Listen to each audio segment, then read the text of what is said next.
too big. Yeah, the tortoise is like almost a trash can size. Like she's like, you know how the inside of the trash can is like a little bit smaller than the outer rim. She's like the inside of the damn trash can. There is no picking her up. It's a two-person thing, or like just let her escape out of whatever she gets herself into type thing. Because there's no like, how do you clean? Like, I'm so, you know, she's what? Potty trained, Vince. Potty train? How do you potty train a tortoise? How do you potty train children? How do you potty train a cat? How do you potty train other animals? I'm just saying, like, I teach them to run to the bathroom. You can't teach a tortoise to run. Like, why not? You know what I'm saying? Smart as hell. Yeah. All right, maybe you're right. If I leave her ass outside for like 30 minutes and she doesn't see me or my husband anywhere, she will literally get pissed off. And then next thing you know, you start hearing the front door getting rammed, dude, because like no one's watching her. And then she'll just like look at you like, you left me out here? Like someone could have kidnapped me. Like she's smart as hell. Like I have no worries with the damn tortoise, I swear to God. Oh man. All right. Well, I guess we should go ahead and get into the show since we showing clips of the Nia Long interview that we got coming up and a couple of the other things. Oops. All right, let me try it this way. Let's go ahead and crank up the show. Let's go ahead and start the show. Listen up. New Blerd. Oh, hold on. Can I do that again? Hey, check out new Blerd Order. Their whole vibe. It's the newest thing on the. Sorry, let me try that again. I'm so sorry. Hey, shout out to new Blerd Order. Their whole vibe. The funniest people, the friendliest people, and also the nerdiest people you ever see. And the black. Check them out.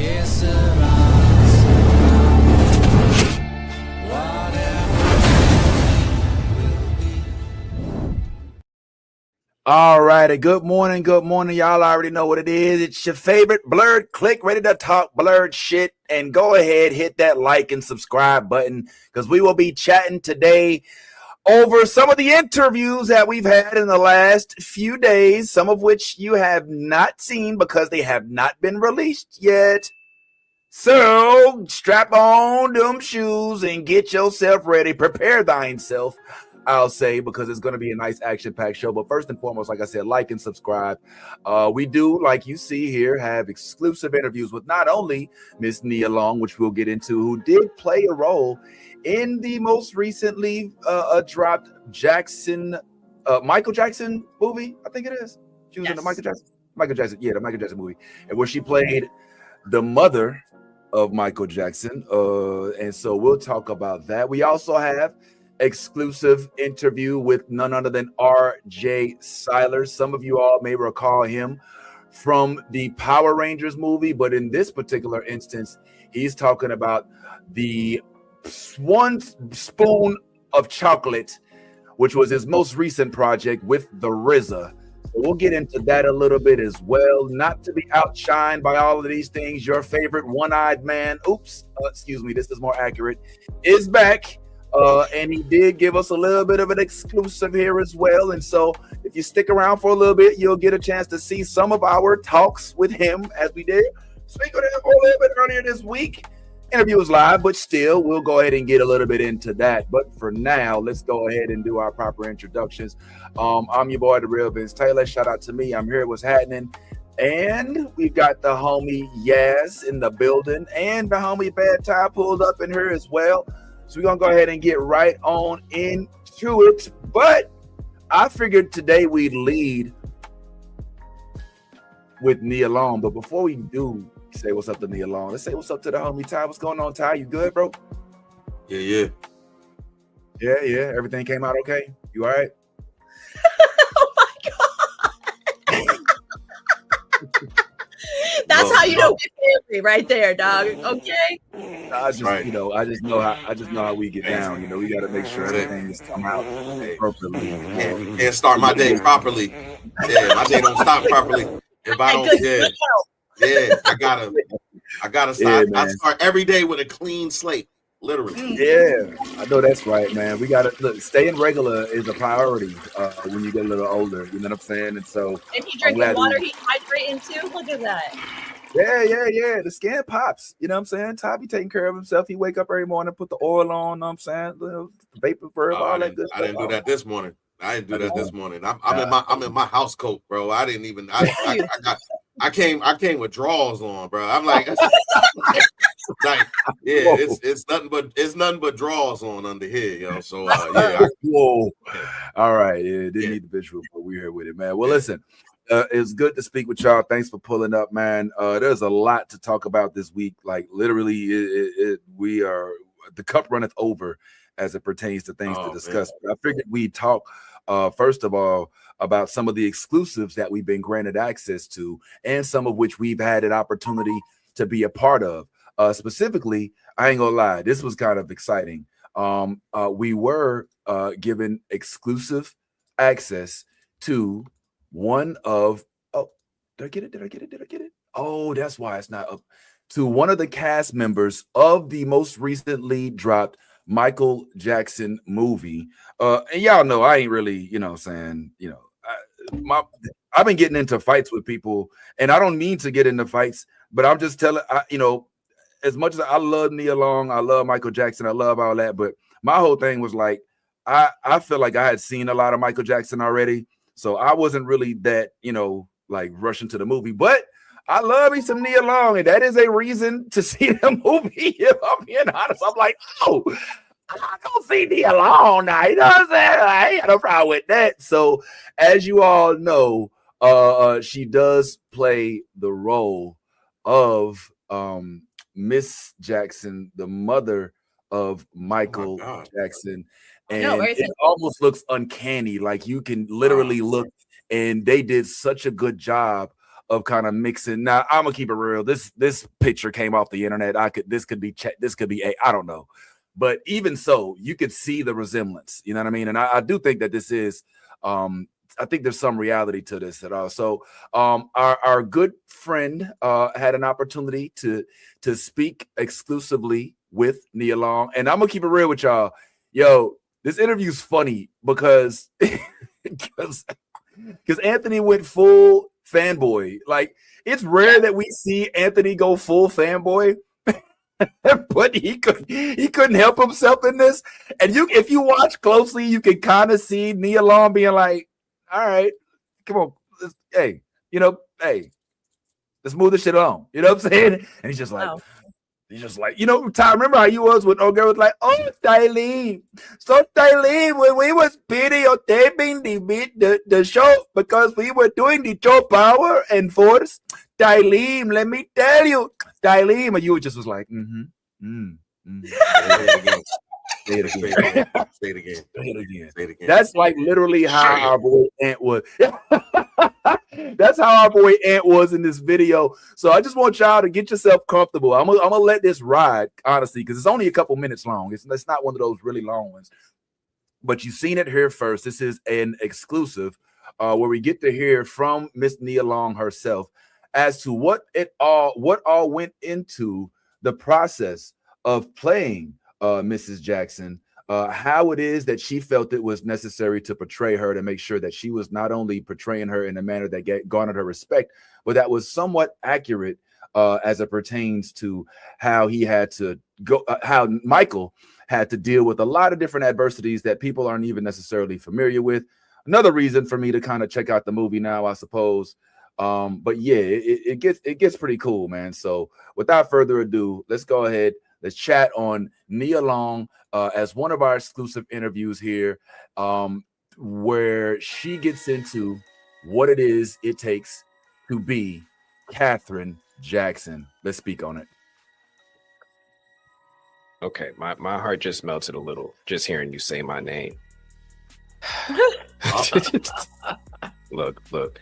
I'm gonna need you, Sanara, Regina, y'all gonna have to stop taking these group selfies together. All right, y'all need to chill out, right? Everybody on the starting five can't be an all-star. This is too much right now.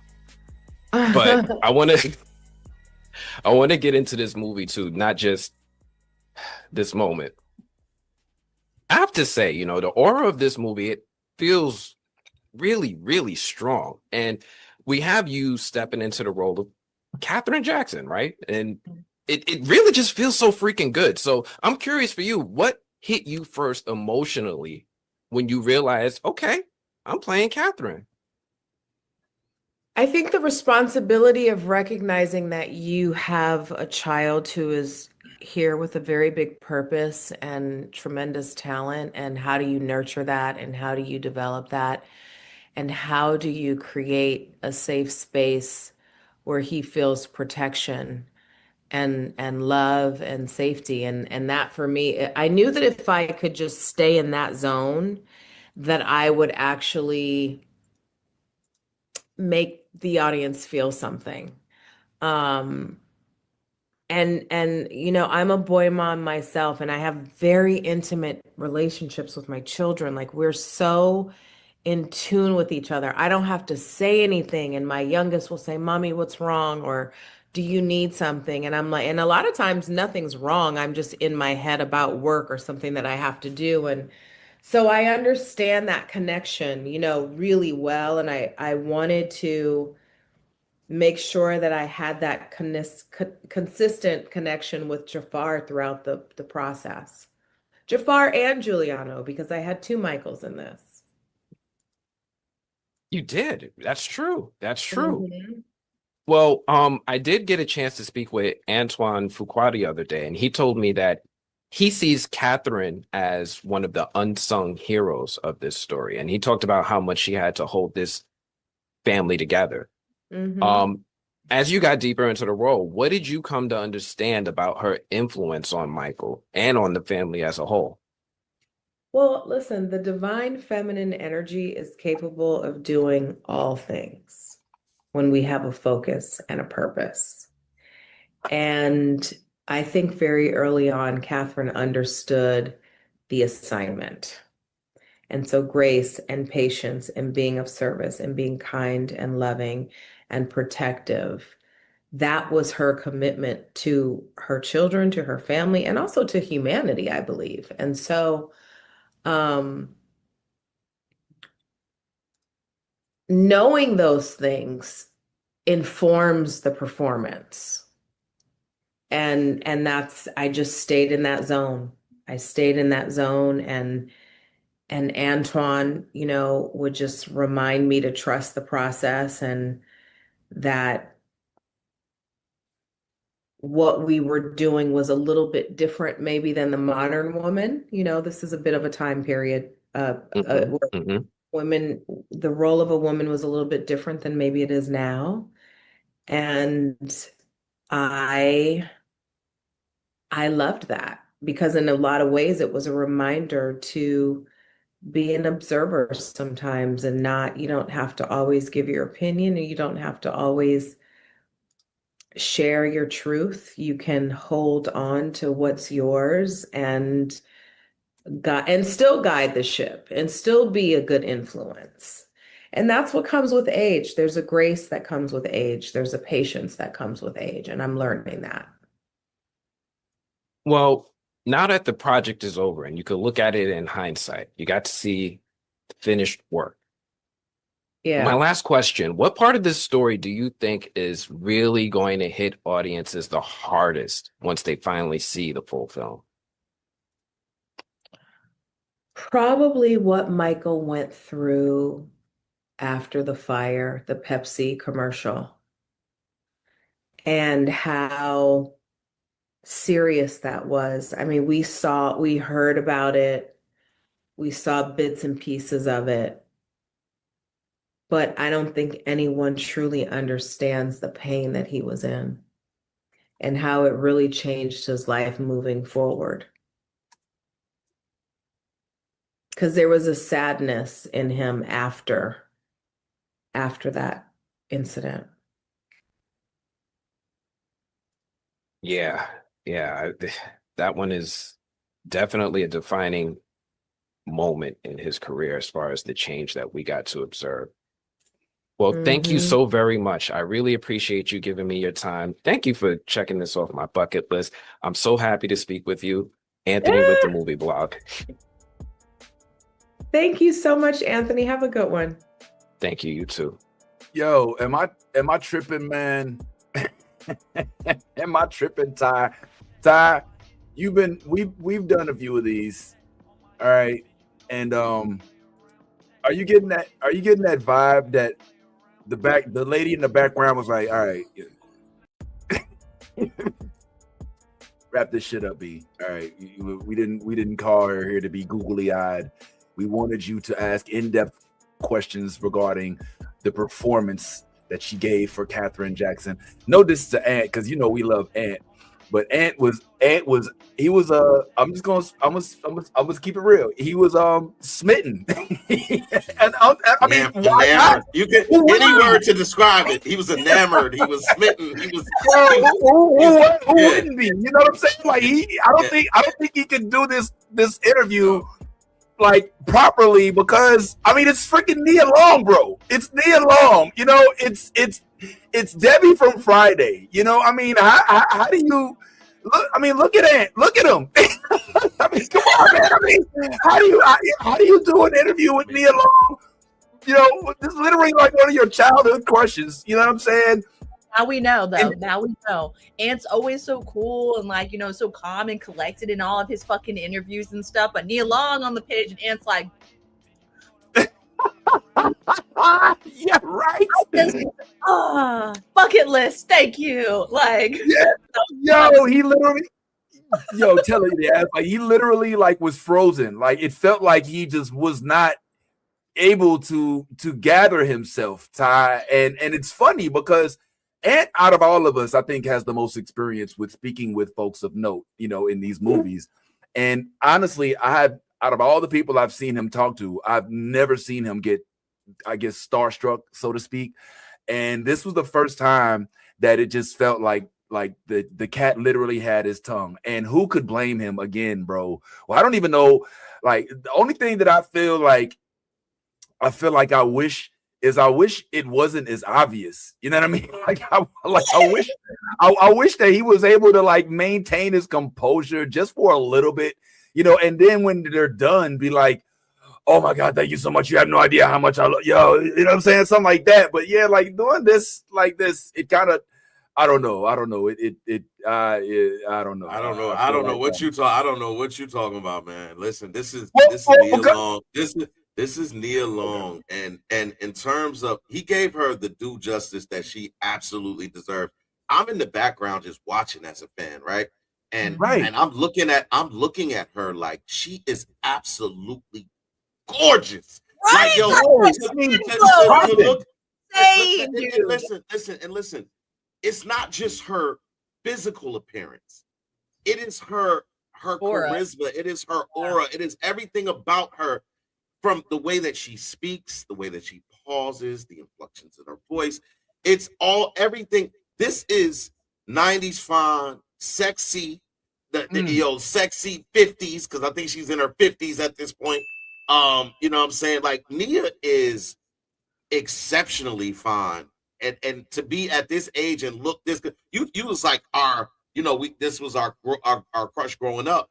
This is still my crush. Are you kidding me? Like this is she is still, every time. No, I'm being real. I'm just being real. She's right now. You could line her up with whoever you want to say is top tier fine right now, and she is not missing a beat, not skipping a beat, not been missing a beat. So I understand Ant's, his whole attitude in this video, because look, you're right. We've never seen Ant flustered. Yeah. I think there was like moments where he was like, you got to take a deep breath before you get this next question. I was like, let me compose myself, because the words that are coming out of my mouth could be some thoughts. You know what I'm saying? They could jumble in with the thoughts that I'm having right now. So I got to compose myself and stay professional. And in typical Ant fashion, his professionalism shines through all the way to the end. He asked his 2 questions, got on through, and kept it 100. Like he Ant is very good at the professionalism aspect. He look, you tell him what he's got to work with, he's gonna use that and get on through. And he did that. And man, oh man. Oh, he did better than I could have done, because I would have probably been sweating and fanning and look, I might have said something crazy like, Nia, ain't you single these days? Like I might have said, like probably would have. I probably would have. I probably would have. Like, because she's from Newark. She's from home. She's hometown. She's hometown. Yeah. You didn't know that? You didn't know some more and her are sisters, and they're both from Newark, New Jersey. I'm Master Jedi said he survived the interview just about as much as I did. Me and Carol, I'm glad he was able to talk because I couldn't. Yeah. I do. It's weird because I never really get to see them. I wish that they would be in the same. I wish that Nia would maybe pull up to some more show and get. I'd love to do like a joint interview with the two of them to see what that's like with all that talent and that beauty in that household. Mom must have been like some sort of moms, man, to have to deal with all that personality and all of that. Like, that's crazy, you know what I mean? But yeah, the thing that I thought was funny was I think all right, I'm gonna talk. All right, let me just rewind this a little bit, and I'm gonna kind of just narrate this a little bit, if you don't mind. All right. So let's take a walk down my little pathway here. So check it out.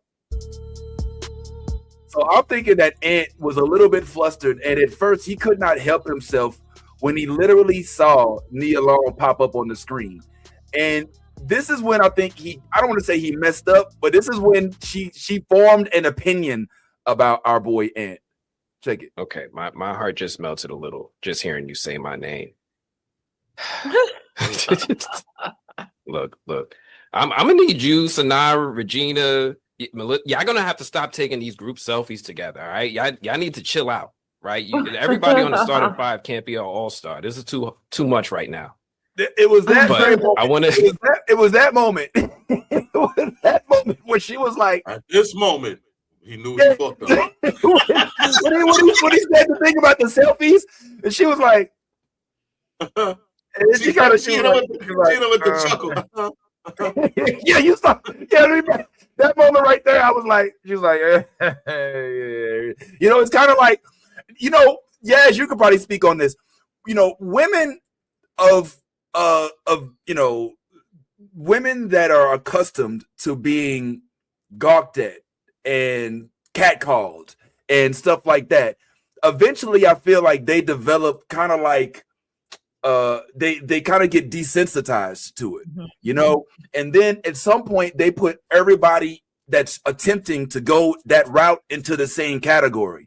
I feel like at the beginning of that conversation, she started to veer that way, only because she don't know our boy Ant ain't nothing like that. You know what I'm saying?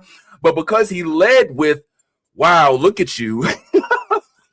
You know what I'm saying? Like, "Oh my God, you just said my name. Stop taking selfies." She was kind of like, "Oh, that's what we doing?" Like she didn't get a chance to know like the in-depth, detailed, movie-oriented Ant that we know. And she kind of put him in the same field as like a construction worker who sees her walk by in her boots and is like, hey there, girl. What to do, Rambo? And she just kind of like, yeah, I wouldn't go that far. I feel like more she put him in the category of like, when you're at the mall and you're like walking by and there's those people at the kiosk that are trying to get you to like sign up for some shit or like smell their products or something, and they're like, "Hey, beautiful. Hey, I see you. Come here. Hey, I'm talking to you. Come here, girl. Yeah, you know who you are. Come here, girl." And they start like walking towards you a little bit too, and then you're like, "Oh no, we're not doing this," and then we just like give them a look. That I feel like potentially is the vibes that Nia was feeling, when she was like, yeah. I don't know. I mean, I'm kind of just playing around with Ant a little bit. I'm just roasting him for not being here. I know he's got a busy week. And I knew when he said he won't make it, I was like, "Oh boy, I'm gonna talk about you." I don't think it was that bad, honestly, but you can clearly tell that it is 100% authentic what he was saying. Like, yo, Nia Long just said my name. and then she went and said it again at the end. Like she knew what she was doing at that point. Like at that point, you're like, all right, okay, Nia, we get it. You have special superpowers. We get it. You know what I'm saying? But that's pretty dope. I don't know if y'all have had a chance to see the Michael Jackson movie, but now I am, for some reason, I'm so much more interested in seeing the movie than I was before. I don't know what it is, but yeah, for some strange reason, I wonder what that could be. That melanin popping. Yeah, my God, yo. So yeah, shout out to her. I'm sure she does it well. But yeah, you heard the part about she said the Michael Jackson Pepsi commercial really impacted him. And so I suppose I haven't seen it yet. So shout out to the chat if you've seen it. Let us know how you thought about it. You should go see it. Despite Vince's because Vince is not really doing a good job of promoting this movie. This is an anybody paid me nothing to promote this movie. It ain't about pay, man. It ain't about pay. We're a black nerd podcast. And this is an almost all black cast. So yeah, please, black people, go out and support black productions. And understand that this is a rare occurrence that doesn't happen all the time. So please go out and let's like we gave the support to Black Panther. Let's give that same support to the Michael movie, despite my brother's nonsensical responses in regards to this. In regards to this movie, I'm not about to let at the end of every show we say be your authentic self. You want me to be fake? I'm not going to be fake. I want you to support. I want us to do what we can do. No, you said. I don't know. I just now all of a sudden. I will. No, I'm not going to sit here and lie and act like I was so geeked when I heard about them dropping another Michael Jackson project. I'm not going to sit here and lie and act like it. Like the overwhelming majority of our community will support it, and I will definitely not shit on it. I'm never going to do that. But I'm not going to. If I start pretending like I like things that I don't, then I start to become inauthentic, and I won't. Now, this I haven't seen the movie. I had no problem with it. I've just and like I said, I got into this argument with my wife about this. Like she was like, "What are you talking about? What Michael Jackson movie's been out?" I was like, "Yo, I seen the Jackson 5 movie. I seen there's been a couple documentaries." Like, yeah, but it's not a movie. Like what like Bruce Springsteen just got a movie, and the other guy, the dude from the dude that looks like your man. What you call it? Billy. What is the dude that plays all the instruments? Hugh Jackman plays him, right? You talking about Hugh Jackman? No, the dude from Dune. My man. I'm saying my husband looks like that boy. I swear to fucking God. Yes. He does not look like that boy. Ty. What? Stop.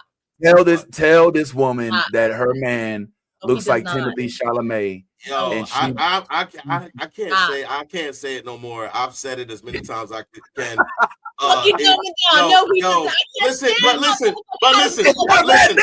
Listen. Yes, I know you hate Timothy Chalamet, but just know that just because we say that Austin does favor him, it's not a shot. I think a lot of women think that Timothy Chalamet is a nice looking young man. I don't think so. So that's why I didn't say you. I did not say you.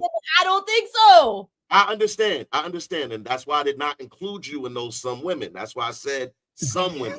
So that all I'm saying is that when we see Timothy Chalamet, when we watch his career, hold on, I understand. When we see Timothy Chalamet, when we first saw him, he had long hair. Austin had long hair. When we see him again, he has short hair. Austin has short hair. It just makes but Austin also it's not.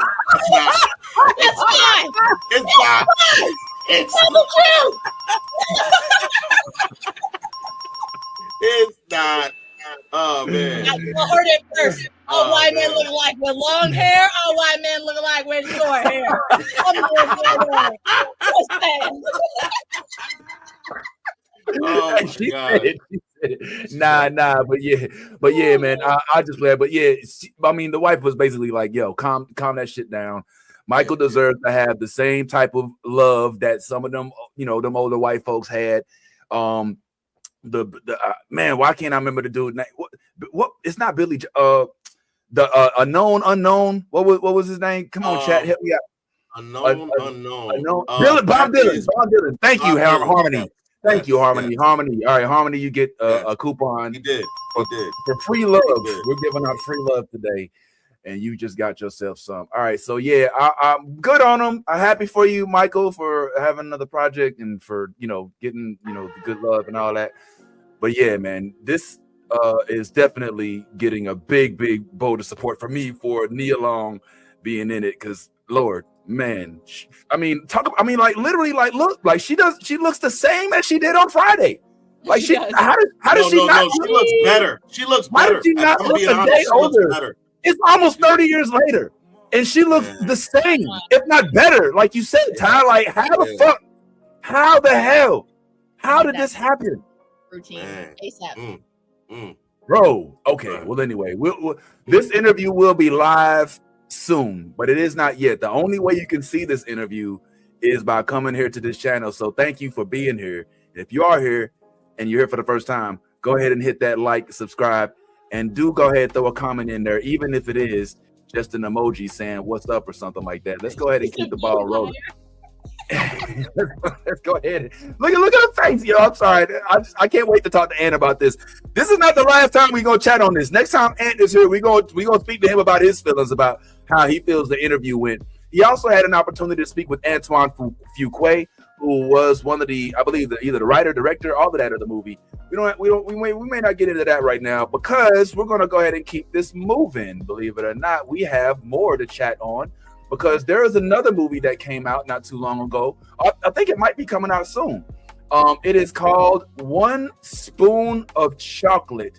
It's produced by Quentin Tarantino, written and directed for the most part by the RZA, aka Robert Diggs, from our Wu-Tang fans out there, and it stars Mr. Shameik Moore, all right, who played Miles Morales. It also stars Mr. RJ Cyler, who we know is the Blue Ranger as well. And I had a chance to chat with the boy, and I guess we can chat on this in its entirety. All right, so let me give y'all a little bit of a heads up about this interview before I play it. Okay, so I wasn't at home. All right, I was in Miami. All right, and so one thing you'll notice is that I didn't, obviously I don't have my setup. I'm not in my studio, so I had to sit at this table that was in my room, or whatever you want to call it, right? And I like to have the camera ever so slightly above my eye level. You know what I'm saying? Because I don't know, I feel it looks better. But I didn't have a tall desk, so I had a short table. So I ended up sitting on like this really short stool, and you can kind of tell, like you'll see when I first start the interview, you're like, yo, why is he sitting so short? It's a whole weird thing, but I got a chance to chat with him about multiple things, and I have a quick question for y'all. It is a pop quiz question. This is for the chat as well, so nobody answer right now. But I want you to, if you pay attention to this interview, you'll get your answer, okay? So the question is, what superhero would RJ like to play if he had his choice of superheroes to play? Again, the question is, what superhero would RJ Cyler play? Which would he opt to play if he was given an opportunity? If he could wave a magic wand and wake up in whatever role he wanted, what superhero would he choose to play? If you pay attention in this interview, you might just get your answer. There will be a pop quiz at the end of this, and you will all be given a grade. And if you pass, you can stay. All right, let's go on. The question is, what superhero would RJ Cyler of Mighty Morphin Power Rangers and of The Harder They Fall and of Book of Clarence and a whole bunch of different projects, and now known from One Spoon of Chocolate, what superhero would he want to play if he had an opportunity? Let's find out, and let's also critique my performance in my short little chair here. Yo, bro, man, you look refreshed, man. You look well rested, man. Oiled up, man. We good. You know, I had to wash my face this morning. That was about it. They said my face was gonna be on camera, so I was like, all right, bet. All right, cool. Well, let me jump into it real quick, man. Listen, you've done so many dope things, been in so many dope projects, including the Power Rangers and whatnot and stuff like that. So this was like a cool hookup between Miles Morales and the Blue Ranger. Yeah. I feel like it's kind of weird though that they ain't give you a chance to kick no ass. Like any resentment, like you know what I'm saying? Well, like no, you should have got some training, you know what I'm saying? I mean, I feel like in this movie, like Ramsey is supposed to be the player type. You feel me? Like I can fight, as you seen in the first. we get down, okay. But Ramsey's more like the. In this movie, he's a little bit more fearful of what happens after a fight, right? Because he recognizes where the key at, So fighting can't be his first answer. You feel me? Fighting once can end his life. So he had to find another way to deal with his problems. And sadly, that became coping and accepting things that are unjust, right? But I think it was a good, I think if we would have made Ramsey into a fighter, then the contrast of, the savagery, it would have, you know what I'm saying? There's certain things that happen in the movie without me spoiling it that would have kind of not hit as hard if Ramsey always would have been a hothead, right? Or we would have seen Ramsey fighting throughout the whole movie. I'm glad that RZA gave not just a different depiction on how we deal with problems, but he put a black dude in a movie that we weren't whooping ass the whole time. At the same time, is giving us a black dude that's whooping ass the whole time, Hey, let me piggyback off that. Actually, you mentioned the RZA. Did you see him on set a lot? Did him, Quentin, did they come around, or were they involved? Talk to me. RZA was there every day, and even the days that we wasn't there. Very, very, because he directed this one, so every move was very like ping, ping, ping. That's the only way it could come out how it is right now, because this movie came out really, really good, and you can read the script and get, you feel it and you can see it, you can visualize it, right? But then when you see it on actual film, and I didn't see lookbooks or dailies. It was always like a thing of we cooking from the fresh. And so it's kind of hard to put that film together when you're shooting kind of in little blocks. But man, that's royalty right there. Speaking of which, man, this movie, there is a scene, not to spoil too much, where y'all actually did recite some Wu-Tang Clan lyrics. Was you a fan growing up? Did you have a favorite Wu-Tang Clan member? If not, I don't mean to put you on the spot, but what's up? No, you good. So my favorite Wu-Tang member was Method Man. Now, given I found out about Method Man through How High, but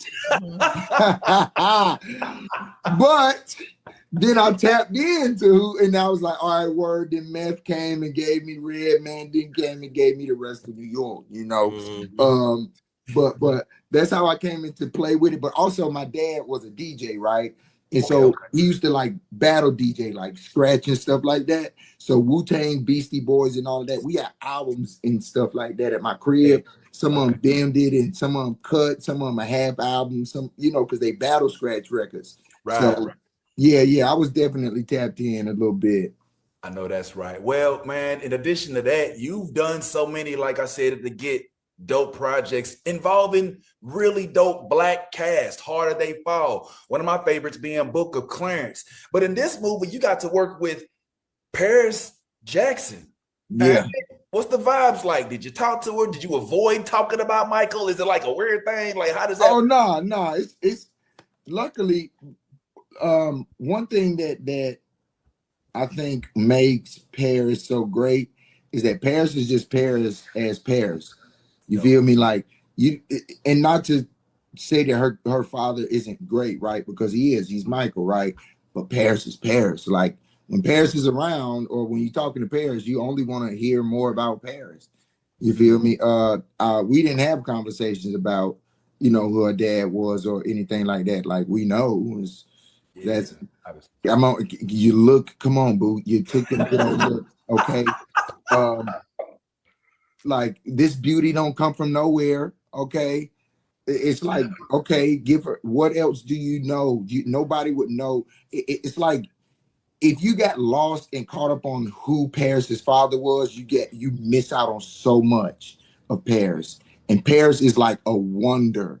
You feel me? Like we only get a few unicorns on Earth, and she is one. People just feel like, you know. So that was always cool. She's just a normal person, which makes her even that much more drinkable. You know, as a person, like.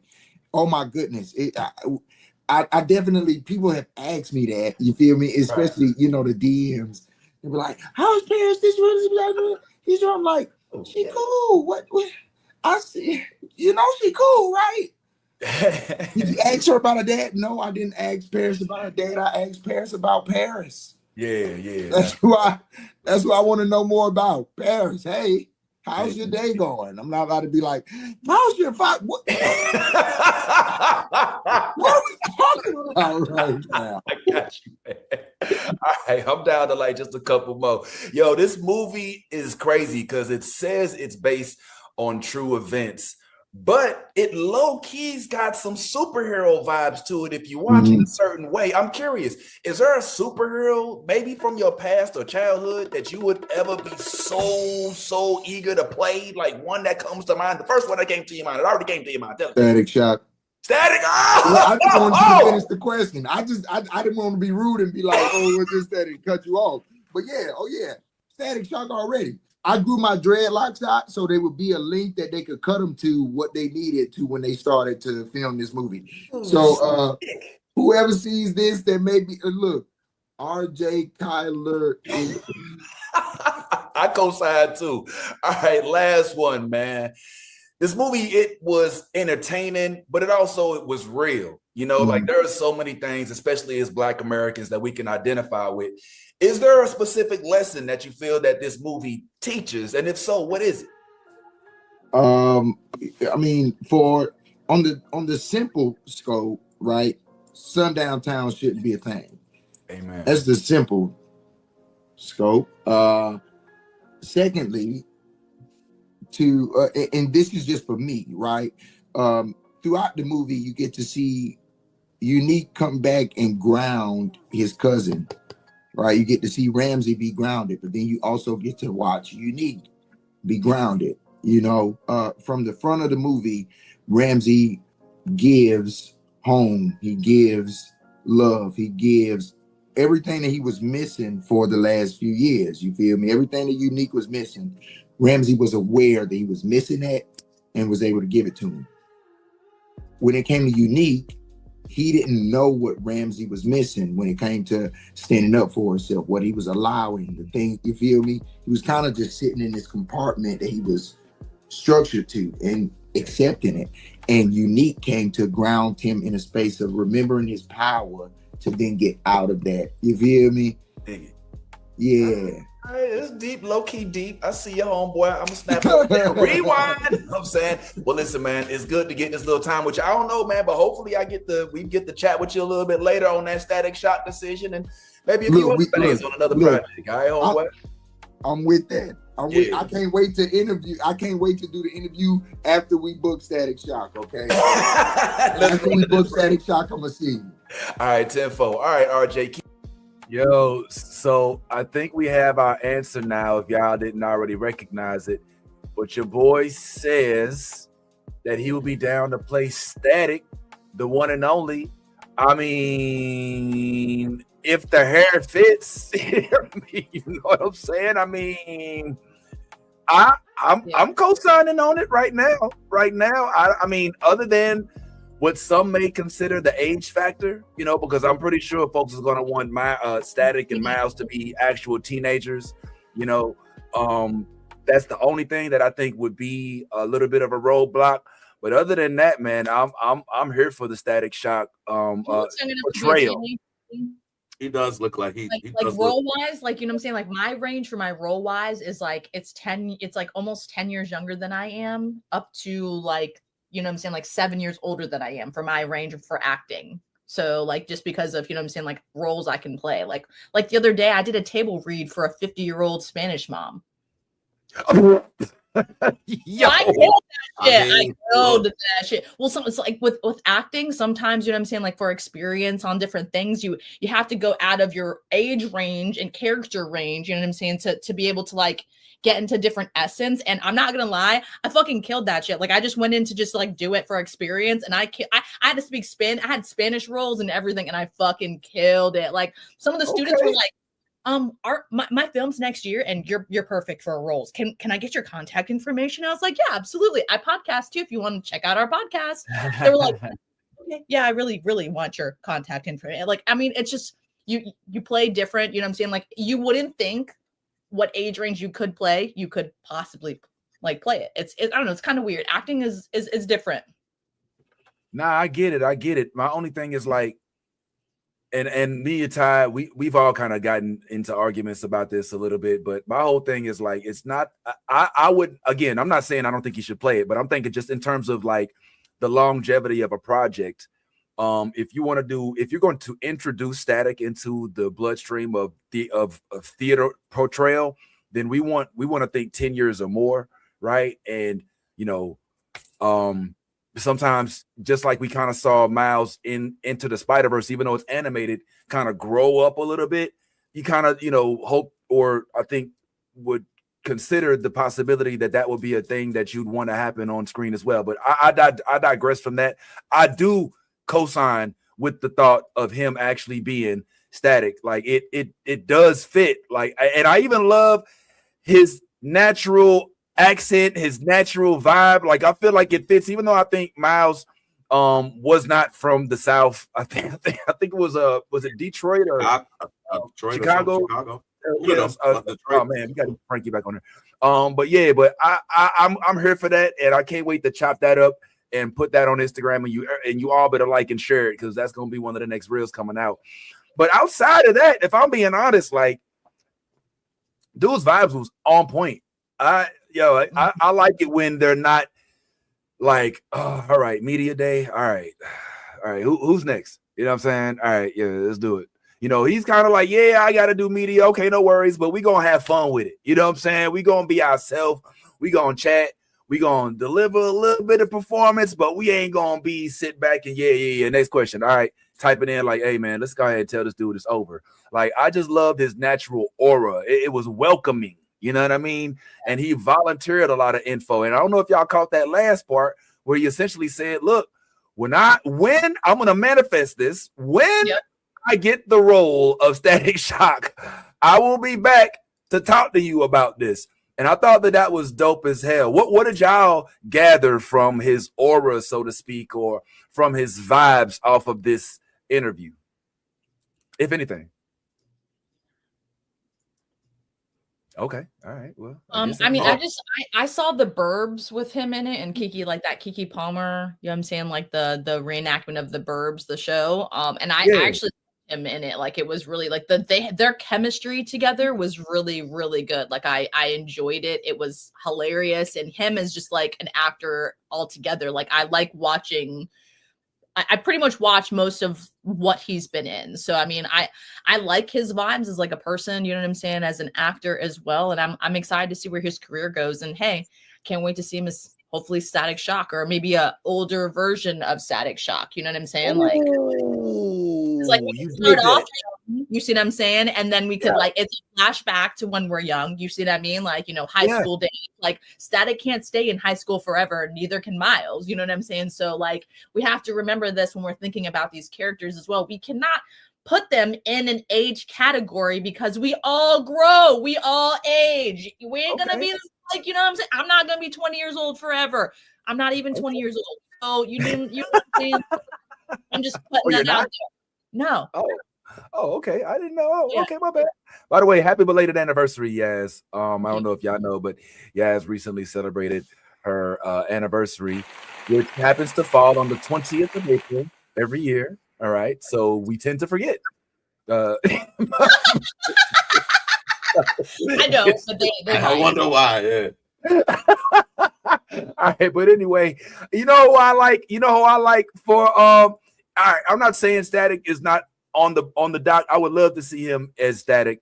But I also could low key, even though I know he's already been cast, I could see a little Aaron Davis in there too. You know what I'm saying? If they was to take it away from Donald Glover, I could see like a live action Aaron Davis, like Uncle to Miles Morales, if they did the live action. Now again, I know that they already have Donald Glover playing Aaron Davis in the MCU as of right now, but if they were to switch it out, or if they were to do like the whole multiverse thing, I don't know. I just want to see. I want him to get another opportunity in addition to the Power Rangers role that he had, to play a big time role with a big company that gives them that gives him more visibility, so he can even capitalize on more roles of that sort. But right now he's doing big things, man. And just, I mean, look at this dude's energy, man. I mean, come on, man. Look, he looked high as hell. He looked like he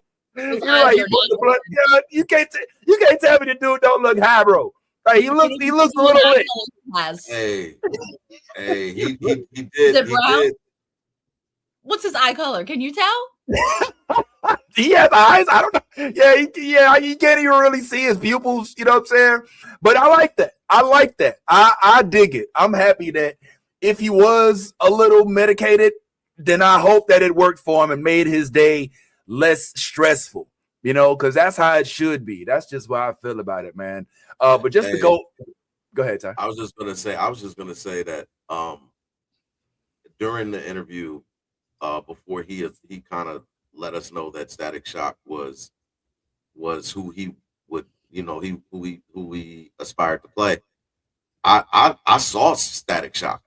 When I looked at him, in the private chat, I put it out there. When I was looking at him, I see Static Shock. Yeah. Like he embodies Static Shock. So to Yaz's point, I don't think age has anything to do with this. Nope. will have anything to do with it, because if I'm not mistaken, doesn't he play a team in this One Spoon of Chocolate? Isn't he go like? Aren't the Power Rangers teenagers kind of? But whatever the case may be, because I think sometimes when you say teen, people immediately think 15, 16, but 18 is also 19 is also teen as well. Yep. So I think just from a visual, you know how some people, you see them in the role and then you can't take them out of that. You can't separate them from that role like a Henry Cavill with Superman. I think when I look at him, when I look at RJ, I am literally seeing Static. So I wouldn't even, if we're here to support the idea of him being Static, I'm not putting nothing else out there in the universe. I'm gonna be with him. I'm gonna manifest the same thing, that this is Static Shock. He's main character energy, no side character energy. Don't make him the uncle. That's side character energy. Make him the main character. And Static Shock to me is RJ Cyler. Okay, all right. I agree. All right. I could, like I said, I could see it. I could definitely see it, especially with his countenance, the way that he actually is. But I definitely could see him playing even more roles than that. I think that Static Shock, because of the way he looks, is where he gravitates, but I think it limits him as well, because there could be other even more impactful, significant roles that he could join. Like I would be interested to see if he could be a Valerian, or if he jumps into the world. If he's into Game of Thrones, if he jumps in the Game of Thrones world, just dye his hair white a little bit. You know what I'm saying? Didn't he have that look before? I feel like he had a look where he had dyed blonde. I forget what it was, but I think it was like the tips or something. Yeah, like he had something like where he had blonde hair. So that, Okay, but my question is, how would that work? Because like the Valerians are very serious, and he's not. You know what I'm saying? Like his cadence is not that serious. So I think that would be a little bit of a stretch, possibly, because everything we've seen him in, he's himself. He's in a You see what I'm saying? So that'd be far stretched. You know what I'm saying? So I mean, I would love to see it. I just, shame on you, Yaz. Shame on you. All right. You just gave me this lecture about how age doesn't matter. All right, and you should be able to play older or younger. Well, let's not put him in a box with regard to his acting range as well. We're talking about a dude that played literally a disciple, a dude that played a Power Ranger, who played, somewhat dudes with thug vibes. You talk about a dude in the burbs. So perhaps, even though he gives off kind of like a quirky, friendly aura, maybe this ability to play a Valyrian or somebody from Game of Thrones will show his range. Well, that's what I'm saying though. Like some people, like with acting, you see what I'm saying? Like he plays enactments of himself. So there's not, you see what I'm saying? Like it's himself in some sense of form. You see what I'm saying? And like with acting, that's really what you want to bring is yourself to the character, right? So that's what I'm saying though. Like that might be like, because we haven't seen it might be far stretched for him. It might not be as seamless as the other roles that we've seen him in, because it's not something that he's used to doing. That might be, you know what I'm saying? Like it's something that he's going to have to, because like I said, Games of Thrones is fucking serious. It's like crazy, like pitch music, you know what I'm saying? Like we're going to fucking battle. Everyone's trying to kill each other. We're like, we're sinister. He's all cool vibes, chilling, you know what I'm saying? Like hanging out like with the disciples, you know what I'm saying? So that's why I'm saying that. It's just like, did you see the project about Duncan and Egg with the knights, a knight in. The little boy was, but that's what I'm saying though. The little boy was the comedic. There's humor in it though, right? But not. It's a side story of Games of Thrones. It's not Games of Thrones. That's what you're not understanding though. That's what. But I'm saying a side story, yes. Games of Thrones and House of Dragon, or like, you know what I'm saying? Like I don't know if he. Yazzie, he could be the Valyrian in a knight's. Dang, somebody, I don't do memory, guys. Yeah, a knight, what is it called? But that's what I'm saying. Yes, a side one. Yes, absolutely. I could totally see him in one of those. But at him jumping into like the war that we're about to go into with the fucking, you know what I'm saying, Daenerys and Alicent, like I don't know if I don't know how that would play over. But yes, I can definitely see him in like some Dunk and Egg type of adaptation of Games of Thrones. Yes, absolutely, but not the serious part of it. You see what I'm saying? Can I say this? The role is what kind of the role when actors take roles. The role is what shows your range and shows your expertise. Sure. If he hasn't had that opportunity, that doesn't mean that he doesn't have the capability. It means that he hasn't had the role to showcase that capability. So at the end of the day, he could very well be a method actor. He could be 100%. He could do whatever. So it's hard to say what he can't do because all we've seen is what he can do. So I that it's for us, as a podcast, to assume that he doesn't have the acting chops to pull that off is a little bit, that's not technically what I'm saying. I'm saying because never mind, just forget it. Now, it sounds like what you're saying is he's not a serious actor. It's not going to be as seamless like his normal acting. That's what I said. It's not going to be as seamless. I didn't say it was going to be bad. I didn't say he was not going to be able to do it. I said it's not going to be as seamless potentially because it's not something he's like, like with the range and being in like I'm a student of acting. Like I get that now because like when it's I'm not gonna lie, it's fucking difficult when you go out of your range. Some things that are like you and you can put yourself into that and see yourself into that role and like differentiate that is easy to do. But things that are like something you haven't done that out of your wheelhouse yet, it's a lot harder to get into that. You know what I'm saying? Like and to give the same type of performance, it's a lot more you have to give to. That's all. I understand. I get it. I would be excited to see him in that.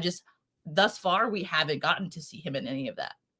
It's kind of like what I would assume they may have said about Jamie Foxx before he accepted the role as Ray, right? It's like, okay, you mean the dude from the dude from In Living Color? All right, the dude from Booty Call, he's gonna play Ray Charles, you know what I'm saying? And then you see him and you're like, oh shit, like he actually did it and he did it well. So I understand what you're saying. It might not be seamless, it might be difficult, but it definitely, I don't know if it's.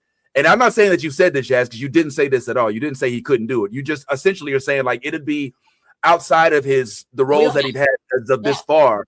And so it might take a little bit of additional effort, but we'll learn in that regard that if he does not have the chops. So I posed this question to you guys in the chat real quick.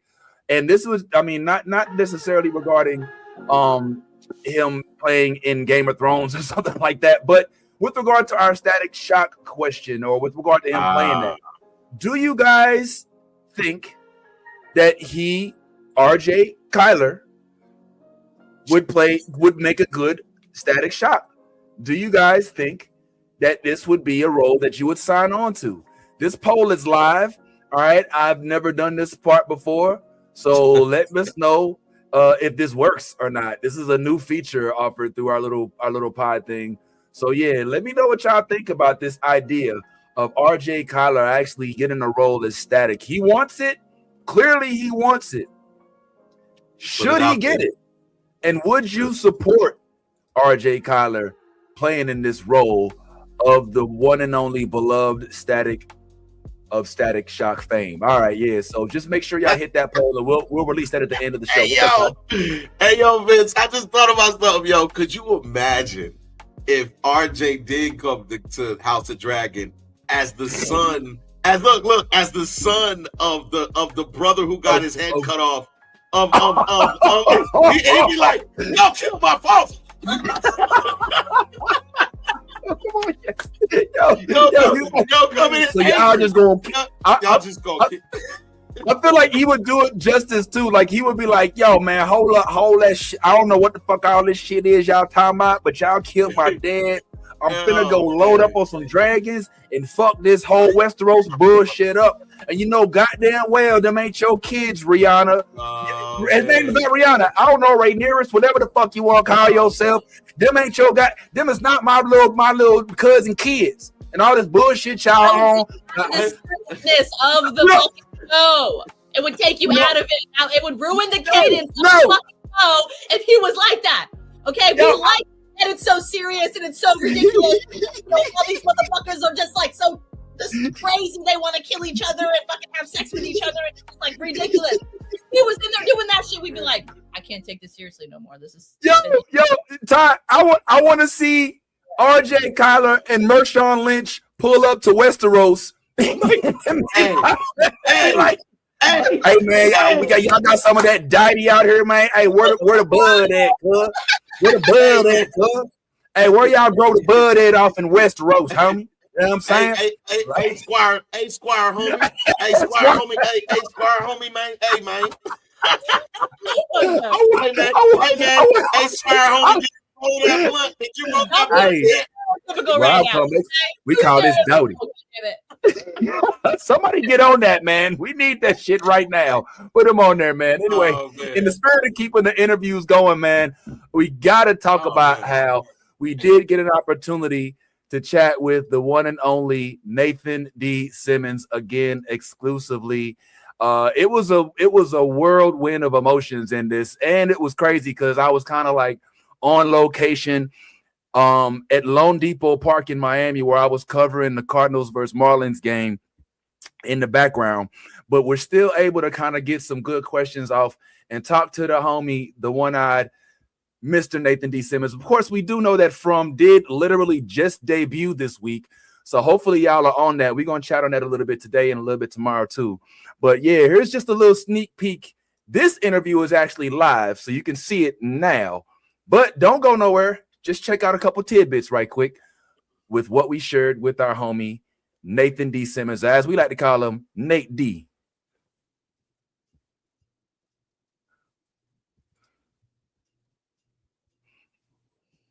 A character like Julia. Wait. Yeah, Julia. Sophia. Yeah, Sophia. There you go. Thank you. Yeah, so Sophia came on. And it's 420. Don't forget it. Sorry, Julia. Oh God. But like, I try to give the same love that, like, you know, I'll use character names that like Julie, Ricky, Ellis, and everyone else, like that, how they, you know, the love they showed me, and they kind of like adopt you in. And so like Just kind of, it was a weird feeling. At first, I came in like, oh shoot, I was like, you know, unbalanced and stuff like that. I felt like a giant because I was just working here as a crew, and now I'm part of the cast. On top of that, and then now I felt like almost like weird enough, like a senior or like lack of a better word, like a big brother, or no, wait, like a mentor type figure. For myself, I felt that, you know, I kind of felt that like I had that duty, you know, to make new people feel comfortable and like encourage them and stuff. But I didn't have to because, you know, Sophia, Julie, is an incredible actor, like very, very talented. I can't wait for you to see the stuff she does. Like she's like creme de la creme. But yeah, it feels good. No, it feels good to be the person that's like seasoned and knows how the machine runs and like trying to be a support to people that need it. You know, it was fun. It was fun. Yeah. I guess, am I up? Yeah. All right. So obviously, Mr. Nathan D Simmons or Elgin or E Fury, as I like to call him, of the Marvel universe. That's good. So this season, we were all interested to see how you pulled up, and you sure did pull up. You got one hand like the fugitive, you got one eye like a pirate, and I'm just curious, like now that you have to come in with one eye, there's probably a whole makeup process, right? You got to get there a little earlier and you got to go through the makeup. So talk to us about the difference in coming in this season. How long is the makeup process? Not only putting it on, but also taking it off. Oh man, I think I even tell John, I said, hey John, I got a great idea. What if Elgin's eye grows back? Because it takes so long to like yeah. The first thing was I like it. Patrick, and like the makeup artist, special effects lead Patrick, who worked on the new Alien TV show, right? He worked on that. Like he has so many stories, which I love. But especially when it's like you come in one day and you come back in the next, man, like my eyes still be itching and coming back in. I'm like, oh my god, like I thought I was gonna be able to see out of it. Like that thing's on all day, but. Yeah, it's a fun experience to get the makeup done, the eye on. First let me say this: the process to get to that, you know, remember it was only this part of my eye, right? The process was crazy. Mm-hmm. I thought they said I'm coming in for an appointment just to get the facial features, and so I'm like, okay, it'll be fine. I'm just going to get the eye. And them guys lied because when I showed up, they cut my whole face in plaster. Mm-hmm. Like the whole thing, and it was crazy because it started off kind of relaxing, like you're getting a mask done. Then he started putting like hot paper mache on, and I just felt the whole world get quiet. Then I'm smelling warm glue. I'm like, oh my god, I'm gonna die for this. Like, I'm trying to see. I'm singing gospels in my head, like, oh Lord. Like, man, it was a scary moment, right? And yo, hold on, I paused it just for a second because I just got to prepare y'all. If you've been kind of dozing off or just kind of, you know, letting your attention just kind of wander, you want to focus in on this next part because he actually revealed some crazy stuff about the makeup process and how it got a little, let's say, frightening. If you did watch this first episode of From, which you should have, okay, because that's, you know, Anthony, if you hear it because you watch the movie blog or you hear us talk about it, then you saw the scene that's about to be discussed. And yo, I never would have considered like the impact psychologically of this portion of the role that he plays in the makeup process. So just listen in closely. It's not exactly when I hit the button here and they're going to just talk about it, but just listen because I want to delve in to what he speaks on here. Let's go a little deeper. They want to use a little bit of eye, but even that though, I can't even lie. That was like something I'm happy I knocked off my bucket list and never again. But like I'm happy that like I get to experience that. Long with that, I know I'm talking too much, so you guys can just wait. I'm sorry. No, bro. This ain't drawing up, man. Mr. Wood-Eye, man. Keep giving. So are we talking 15 minutes, 30 minutes, 2 hours? How long you gotta sit in the chair? Oh, I sit in the chair for like at first it was like 2 hours, and then they got quicker at it, so that turned to like 2 hours, 45 minutes. Ooh. Yeah, because they put it on, and they got to paint it and match my skin tone. And if you guys can see, I'm darker here, but I'm lighter right there, and so they have to like match the different colors, right? So it takes a while, and depending on why is that? Over the summer, I change too, right? Why are you darker there and lighter? What is that? I don't even know. That's my mom. Like, why can't come with one color? Like, geez. How come I'm dark skin and then light skin? I'm just messing with you, man. Ty, it's on you. Hey, yo, Nathan, it's so great to have you back again, man. We missed you, bro. And listen, I gotta give you props, man, because I honestly have never heard the word kerfuffle used in a sentence. And I just want to say that I had to look it up because I was thrown a bit. I was like, kerfuffle.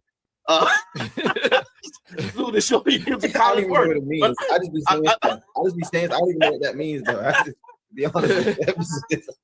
I was like, yo, this is dope. Yo, but look, man, listen, this is season 4, man. We're finally here. You know, I want to take it back to the beginning too, because this, you know, when you came in as an actor, you know, you came in like, oh, this is an opportunity, and here we are 4 seasons, you know, in, and I just want you to talk about the journey a little bit, man, because we all know it's been announced. The 5th season is the final season. And I kind of wonder, you know, are you like emotionally, like, how does that feel to know that, you know, I started this with not like a whole bunch of expectations, but then it kind of grew into this thing. And now here we are coming to this end. And man, where you at, man? Like, how's that feel? It's weird. Uh-oh. Oh. Uh-oh. Oh, no. MGM Plus was like, that was the wrong question, sir. No, I'm here. There you go. Oh, man. You thought he had one eye, but it's really one eye five. Please don't jump off. Yo, you froze. So start from the beginning, brother. All right. What was I saying? I said, yeah, man, it's surreal. Like, I think I understand more once I get to I guess, you know, the end of this season, you know. But yeah, it's like when I started off, I didn't think it was gonna be like all this big, and it's obviously pretty big now. And so if it feels weird, I don't even lie to you. Like, it feels like a dream's been playing, if that makes sense. Like, it's been an era. Yeah. I haven't really thought about it yet either. It's weird. Yeah. Congratulations, brother. Listen, this is a milestone that not every Black actor can say that they've achieved. You're in a that is true. Yes. Congratulations, man. Thank you. Yeah. You're on a horror show for 3 seasons too. Damn it. Woo. Right? Yes. Really? Yeah. Yeah, no, that's that. Yeah, I forgot. That's so. Also, can I say this? This is what's crazy with the show, and I love is that Harold, the lead on this show, is a Black man. Yes. And still alive. Right. Amen. And you know what's even more crazy? That his white wife did. like she died first. Like immediately. Yo. I'm sorry. All right, edit that part out. It's not live, right? We're not live. All right. Sorry. I'm a mess. I'm so sorry. Yeah. That was probably didn't have to say all that. Yeah. But yeah, man, and that wasn't even the part that I was talking about, if I'm being honest, where essentially there's and it's probably better that it didn't show. So if you really want to see what I was talking about, then you're going to want to go to the actual interview, which is live right now on the movie blog. Of course, don't leave this very moment to go see it. But after the show, if you are still up to checking it out, I would go check it out, because he does give some in detail description of what it was like to go through one of the scenes that he was in from. I'm not going to spoil it, even though it has been almost 6 days since it aired.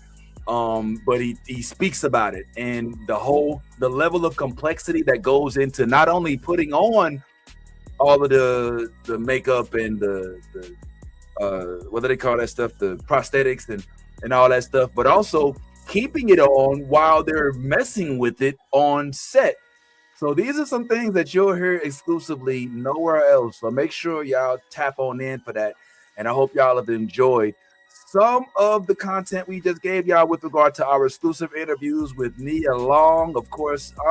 Yes, who's playing Katherine Jackson, and RJ Cyler, of course, from One Spoon of Chocolate, and obviously the homie Nathan D Simmons, Nate D, from Fame and other projects. And believe it or not, I might actually see him at a Blue Jays game this August. We're putting it together right now, so look out for that. Now, in addition to these folks, be on the lookout for our upcoming interviews with some of our return guests, such as Mr. Jeremy Isaiah Earl, who is killing it right now on Daredevil. For those of y'all that ain't watching, you need to. And Mr. Carl Jones and Love Jones, which will be on actually in just a few weeks. Just confirmed it. So we will be having our favorite, some of our favorites coming back. And it's always good to speak to Carl, and Love was a great addition last time too. She just all smiles, and she just is almost I want to, well, you know what I was gonna say, almost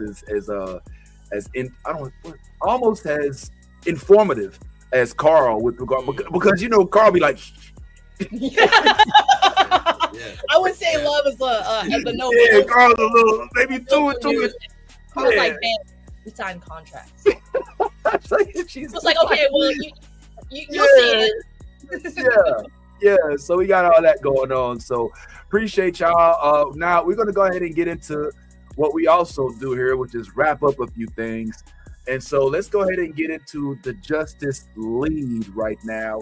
Let's lead off talking about the one and only Daredevil Born Again, which right now I think is on episode, I think it's episode 4 or 5. Episode 6. Episode 6 we're on right now.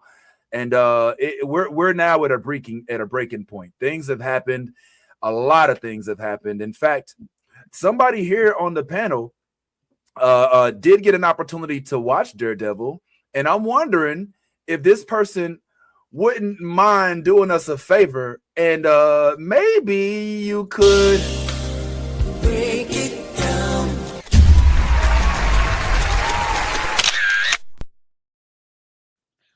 All right, y'all. Woo! Daredevil Born Again, episode 6. Here is the breakdown. All right, so we get right into it, and oh God, Vanessa, she died. Oh, poor Wilson. Oh, the mayor's wife. That did is Stone Cold did. Thank God. Okay. I'm not gonna lie. This was a death I was like celebrating. I was like, she's still alive. How? If you didn't watch the previous episode, she got glass to the temple because Bullseye was out to get Fisk, and he was like, you know what? Fuck you, Fisk. That's your prize. She's your fucking your thing you worship. I'm gonna try and go for this bitch. And he takes a glass statue and fucking throws it at her. And what does Mr. Fisk do? He fucking backhands that shit away from her, and it shatters into a million fucking pieces. And guess what happened? Just the right size piece went right into this bitch's temple. Oh my God. It was pretty bad. So the mayor's wife is dead. Vanessa's gone. Of course, Mr. Fisk is in this kind of, state of just despair. He is just like, he doesn't know what to do with himself. And the doctor, what does he do? He comes in and consoles him and tells him this is a one-time love. And these kind of love, it doesn't die with death. It lives on forever. And you should be very, very grateful you got to experience this beautiful love with your wife. Well, Wilson's reaction is, okay, fuck you. I'm going to crush you. So bye-bye, 2 people dead in one bed.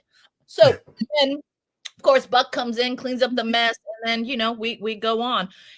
Fisk is in all kinds of disarray, and he's already on this crazy war path with this man named Charles that we know as Shaggy, and I'm just saying he is crazy. Okay, these they're into some shit right now. Okay, there's a war going on. Fisk is supposed to be supplying the guns. He's not supplying the guns because he's trying to hide from Daredevil and save his empire and be like, I am the good mayor.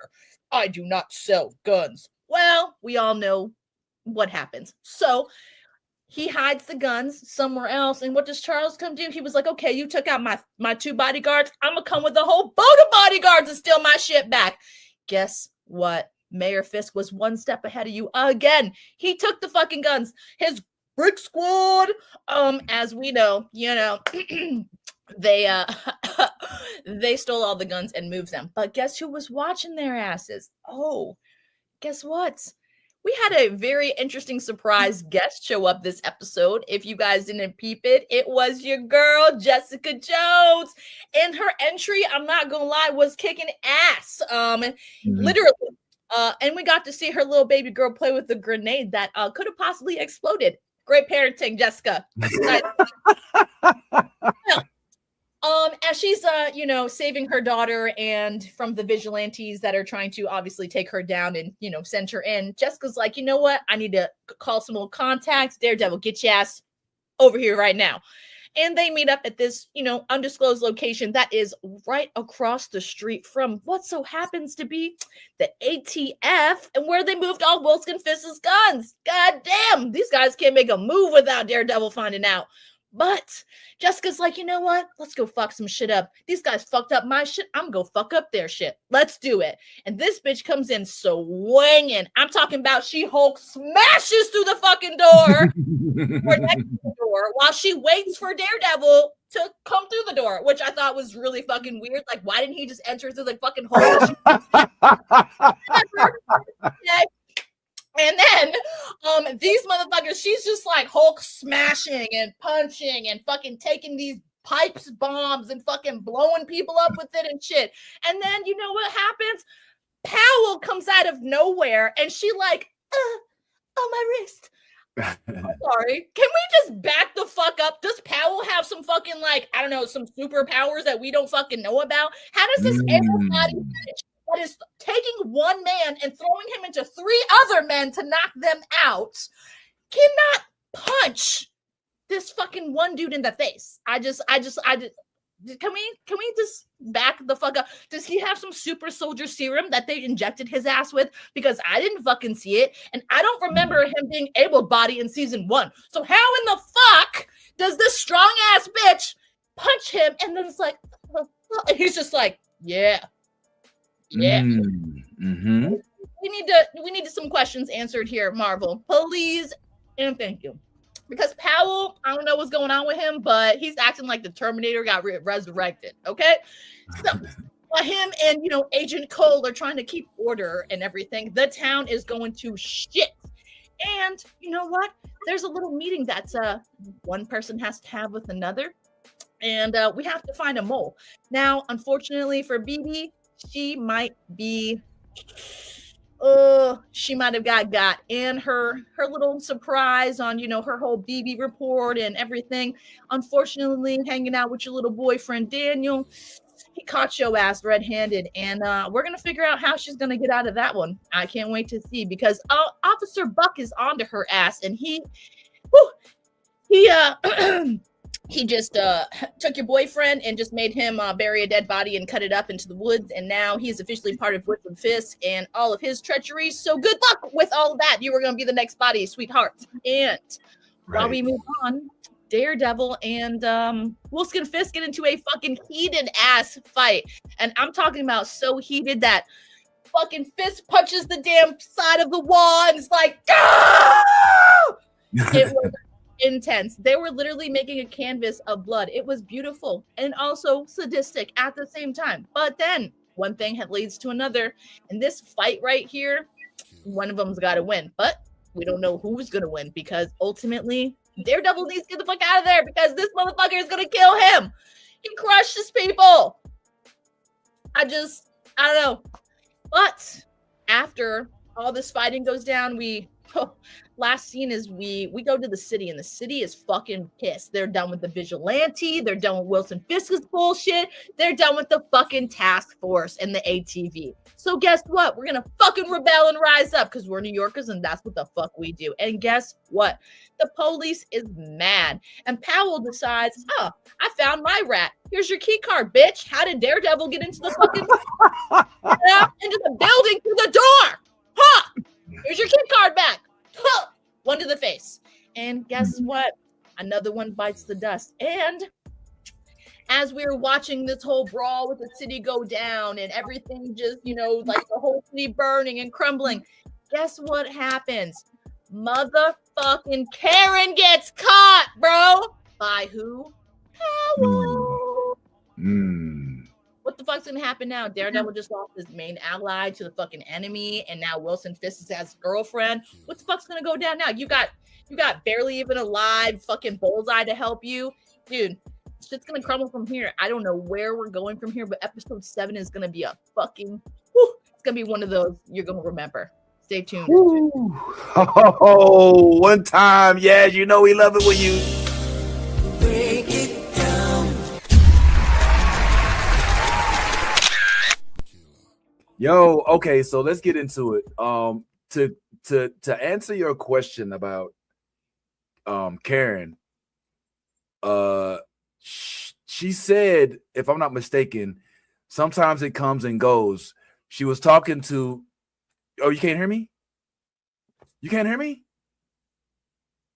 Is it me? Y'all can't hear me? Can you hear me? Yeah, I hear you. It mutes us when you put the graphic up. Oh, that's weird. But no, you're referring to Jessica, not Karen. You're right. My bad. Jessica. When Jessica was talking to Matt, my bad. Jessica was talking about how. Well, first of all, there's a lot of questions that we jumped over, but let's just get right into what you said as to why it is that she hit Powell and nothing happened. Yeah. From what I understand, it's because her powers are like not what they used to be, which is so funny because it's so interesting when the shows that we watch kind of coincide. Like the same thing kind of happened with Adam Eve in Invincible, where she had a pregnancy and then all of a sudden her powers start going to the shit. Yep. So she was basically saying to Matt Murdock on the roof, she was like, yeah, the powers, they come and go sometimes.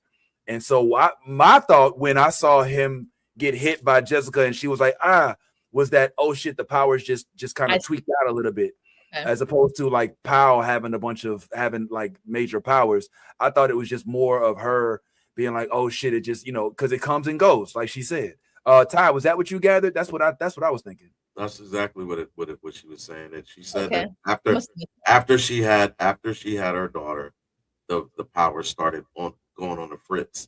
And I think that you're right. The same thing happened in Invincible with Adam Eve.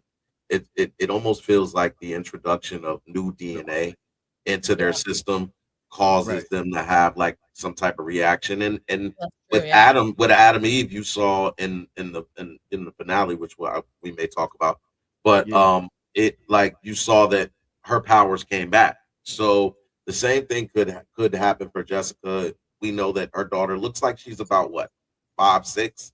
I don't know how old her daughter is, but she looks like she's been here for a while. So maybe it comes back. Maybe it continues to do this. So I guess we'll have to wait and see. But my question that I'm surprised nobody else was wondering is who that baby did? I was absolutely baby is. Stop playing. I mean, we think we do, but I couldn't. Who? I'm thinking Luke Cage. My mind went to Luke Cage. There was a reason. Look, we saw the melanin, we saw the curly hair, okay, and we know they had a completely crazy, roided out superhuman strength love scene and Jessica Jones. So it would feel like it made sense for it to be, and it would. Oh my God, would it not be the ultimate crossover for them to introduce Jessica Jones, who then gets her own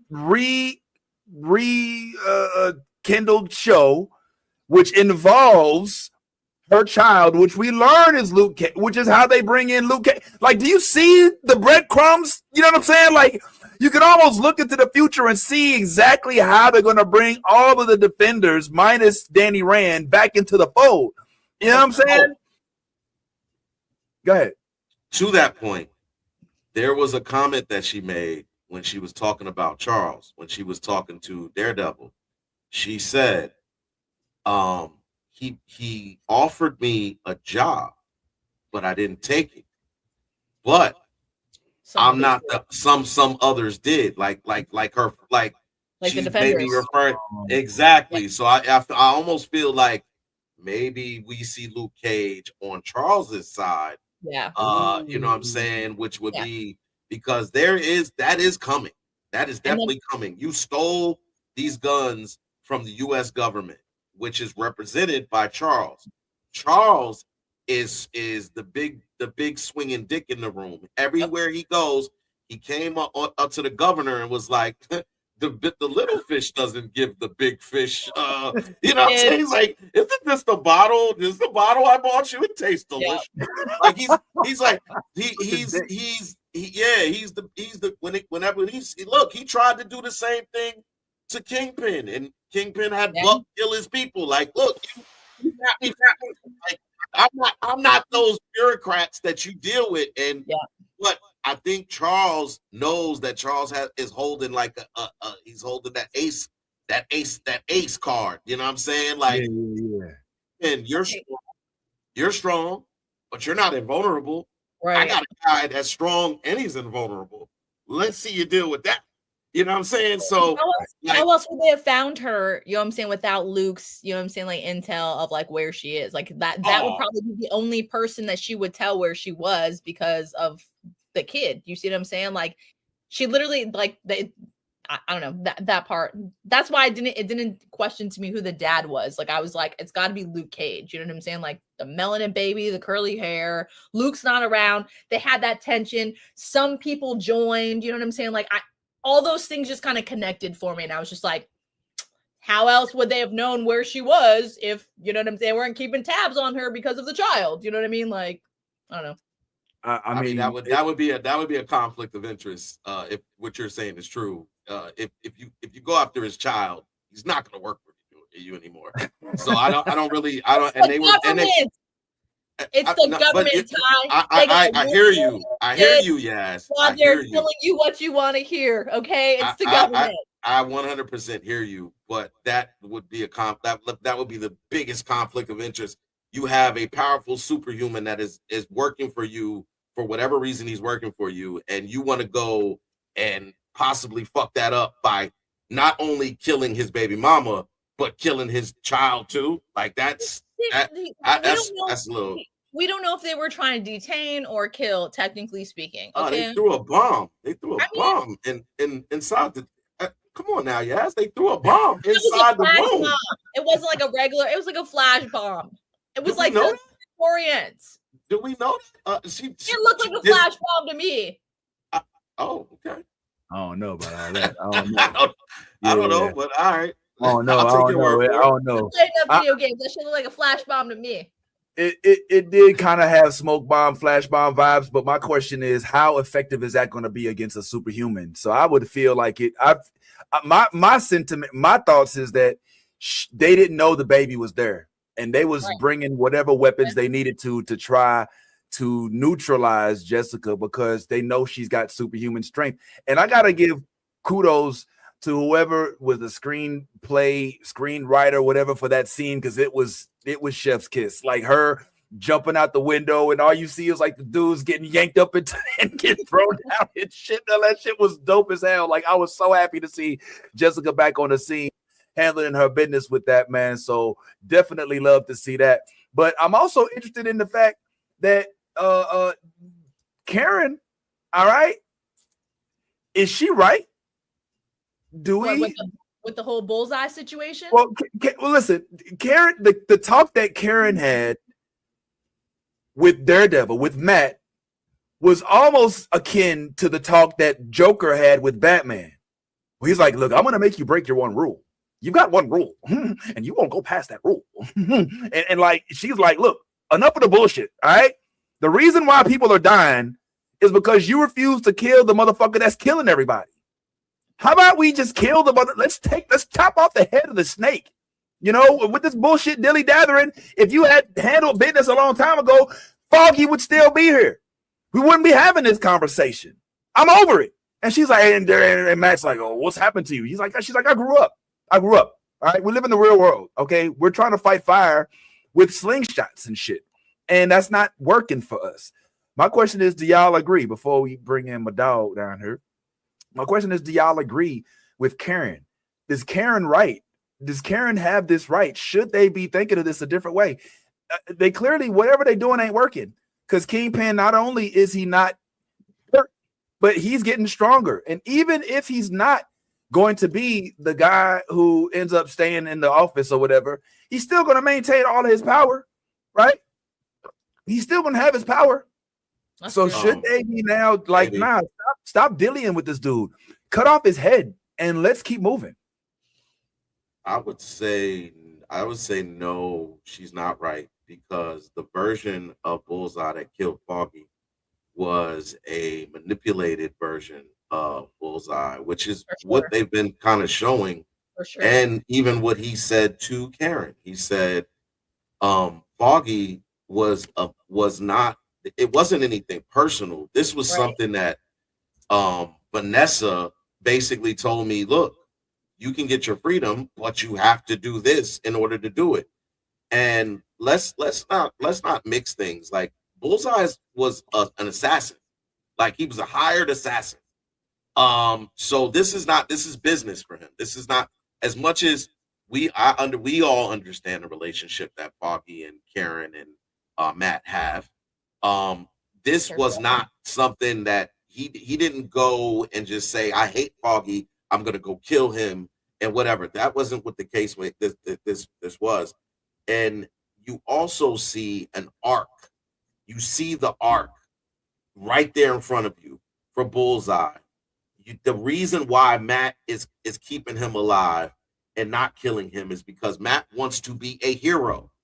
If he kills Bullseye, you are no longer a hero. You are what they say you are, a vigilante. You are absolutely just that. And then now you're no longer the hero, but you become an anti.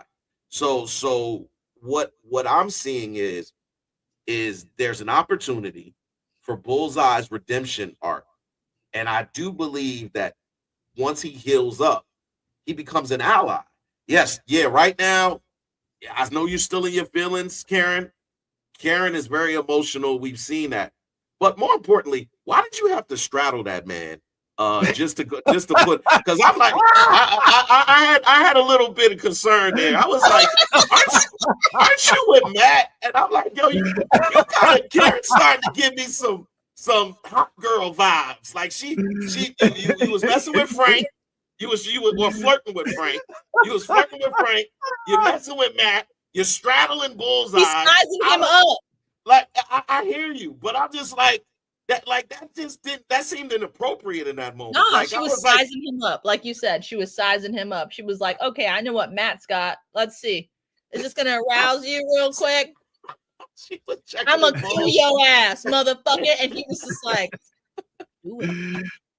Yeah, it was hot. It was very hot. Yeah, I was like, I was like, are you going to kill him or she was aroused. Like, she wanted to see if he was going to be aroused by her threats. You know what I'm saying? So that's what that was. Okay. Yeah, he perked up. And then she was like, oh, you ain't got nothing. I'm out. He perked up. And he was like, thank you. Yo, wildin', yo. Nah, man. You go a little hard with that. But yeah, man, I definitely think that I'm a little bit more on Karen's side in this regard. All right. What WWFD, what would Frank do? Okay. Frank Castle is not about to chain this dude up. Frank Castle is not about to, oh no, we have to be better than them. And no, it's like, no, he should die. Remember when he was walking past Cole North in the first season? He was like, oh, what, like this motherfucker red? Yeah, like that was, you know what I'm saying? Like, Frank ain't about that bullshit. So when Frank come around, you think he's going to be like, no, Karen, we have to be. Frank will be like, no, yes, show me his head so I can pop it. You know what I'm saying?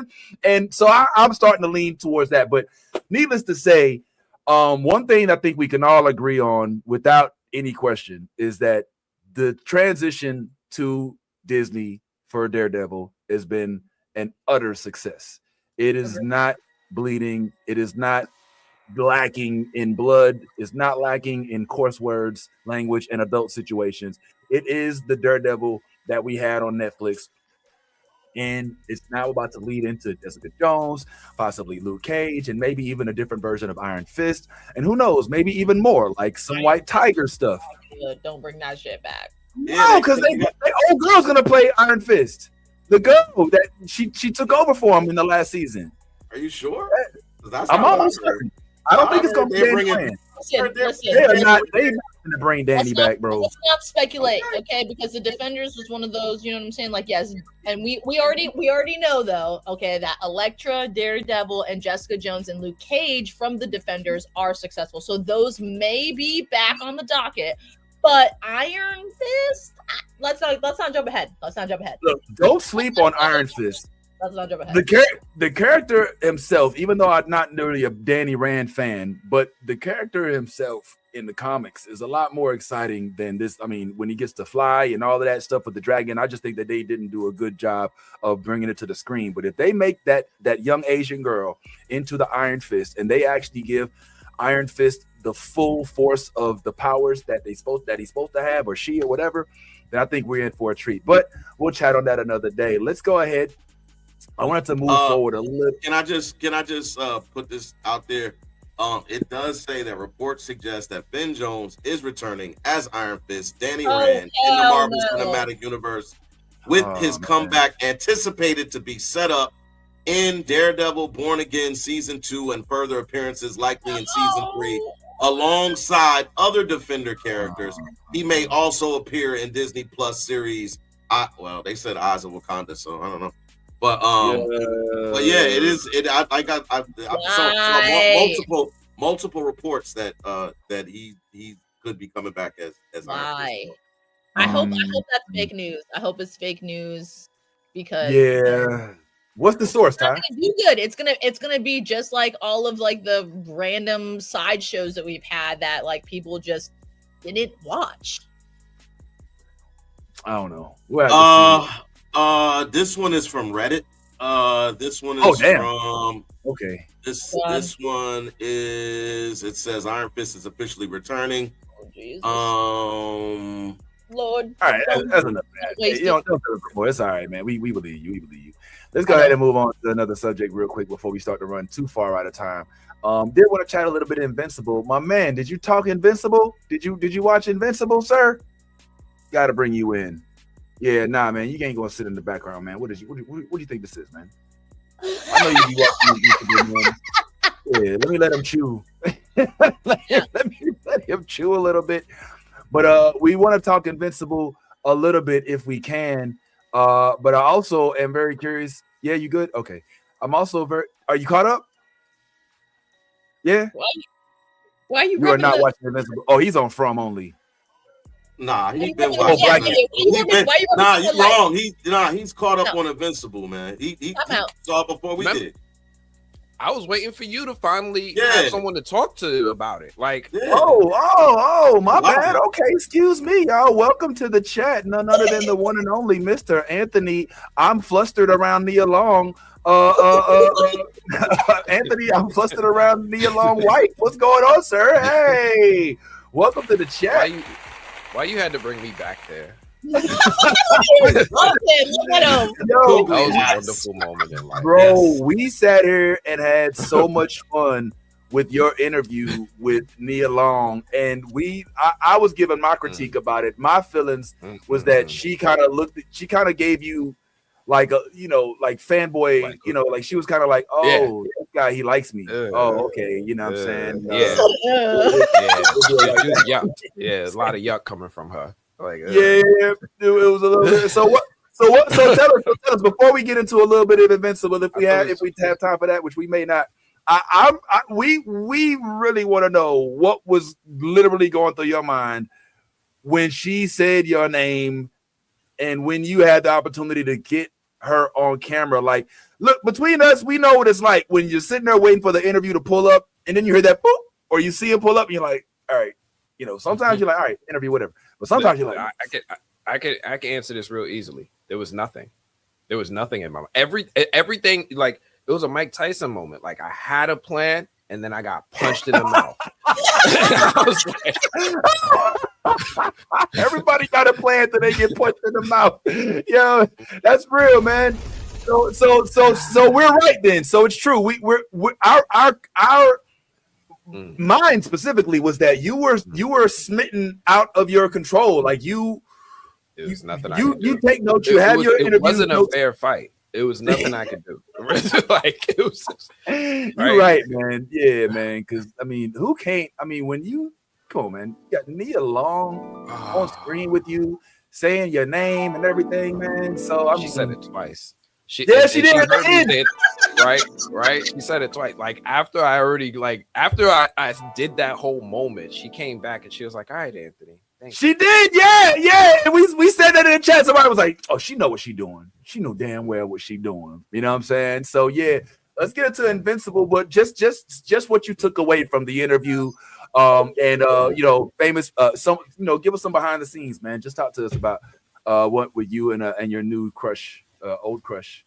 I mean, everything you saw in the videos what happened. I didn't get to have like my little preamble, like warm up with them. I ain't getting none of that.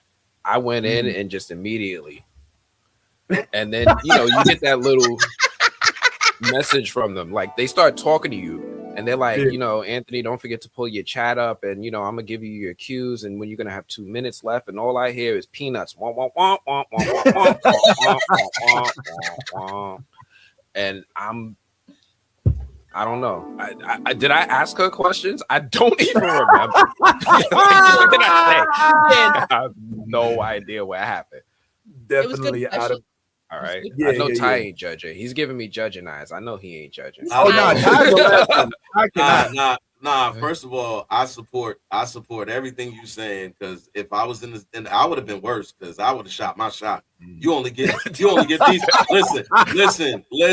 You only get these opportunities once in a lifetime. And she just went single. She's out here single and ready to mingle. And hey man, I'm gonna shoot my shot. I might get shot down. I might that interview over. But I'm going to come. That's going to be the story for the ages. Remember that one time I shot my shot at Nia Long? Yeah, she curved me. But I shot like shooters do. I shoot. Hey, hey, listen. One time we was talking. I think it was the first time, either the first or the second time we talked to Yvette Nicole Brown, and Ty was saying some nice stuff, and Yvette Nicole Brown stopped the interview and was like, "Yo, Ty, stop, because it'll happen." He was like, oh shit. He started blushing and shit. It was so good. It was so. Ty was like, oh shit, she caught me off guard. That one. No, because I didn't believe her. I was like, oh, you just being nice. But then she did it again. Then she did it again. And I was like, she did it again. I was like, oh. Yep. This is she's not playing. But then she met the love of her life. She did marry a light-skinned man. That's all I'm saying. She did marry her light-skinned man. Shout out to Yvette. I love it. Yeah, Yvette. We love you, Yvette. You know what I'm saying? It's all love. Well, listen, we'll chat a little bit on Invincible if y'all don't mind, and then maybe we'll do a little post game and talk about the boys, and maybe even delve a little further into some of these other projects that we love so much. But definitely, let's chat on Yaz's favorite show here. Yes, Invincible. Showing the dick. That's what I'm talking about. Dick is still up. Yes, the fist. That's what it is. Yeah, look. Play it again. Clench. Yes. That's what I'm talking about. We just want y'all focused on one thing: the clench. Oh wow. That's hilarious. All right. Well, conversation. You know what? And so, like, what I the support fuck just happened? You know what? Be happy. Listen, if I can have Nia, you can have I'm Mark. gonna give you just for the people who just joined the chat and just learned what. Okay, so we were talking, right, and then this, like, Vince kept running this clip, and all I kept seeing was this. And I was like, bro, why we keep showing Mark's dick fisting right now? Like, what the fuck? And then that wasn't all the dick that we were seeing of Viltrumite dick. We were seeing the fucking, what was his name? Thetis's dick and his little, there we go. Thetis's dick and walking. And I was like, Vince, why are we clipping to, like, the dick?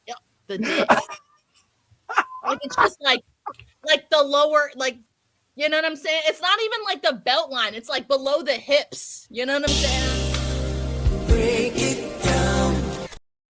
Yeah, so that's where that conversation happened. And then we had this whole chat about it, and then we were laughing, and it was great. So this is like ultimately for this season of us, this is my favorite clip right here, is the clenching, the sitting up dick, you know, just all dick. It's great. It's great. We just want y'all to be focused on one thing, okay? The dick. Yo, see, this is why we have to have women along with us, because we'll lose sight of things that are that important. Like, you know, who knew how much the ladies wanted to know about? It just kept looping. That's what it was looped, and I was like, oh, it's just every time I look away, and then I look back, it's more dick. It's yeah. Yo, all right. So trying to wrap this into a couple minutes is going to be difficult, but I think we can all safely say, because it was the finale, if I'm not mistaken, right, Ty? This was the finale. Yeah. No. All right. And I think there's only one season. Is there one more season? I think after this, or did they announce that? I don't know. I mean, We have I know no that. They need to keep going. Yeah, that's what I would. Yeah, do. they definitely should. Or at this point, they've kind of. I think that they've kind of got it in a position to where it can have multiple spinoffs. Yes. Like the Adam Eve project was a one-off. Oh yes. Oh yeah. They can literally take my man Oliver, and he can have his own show. Oliver can have his own show. Don't get me wrong. Don't get me Alan wrong. the Alien can have his own show.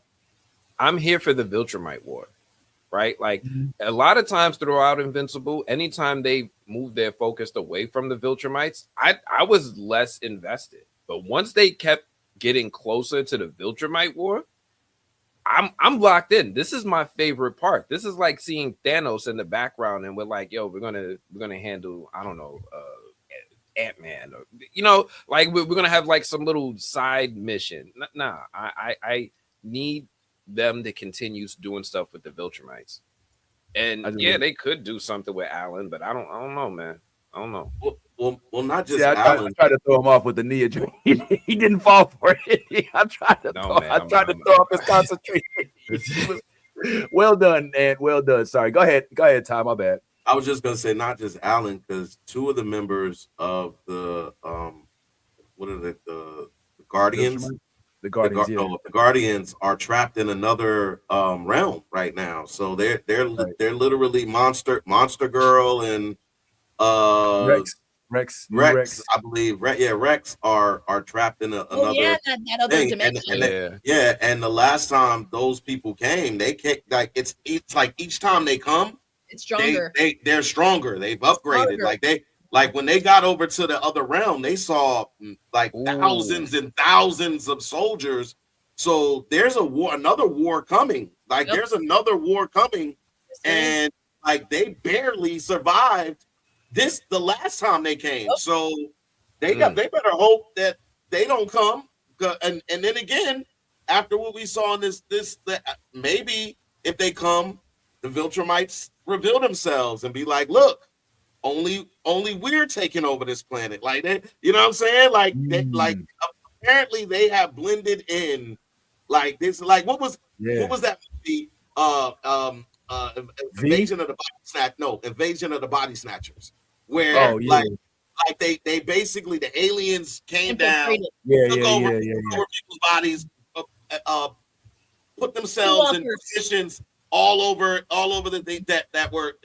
I feel like that's the same thing that's happening with the Viltrumites now. Like Drag is like, you're not gonna see me again. Like when he said that, I was like, hold up.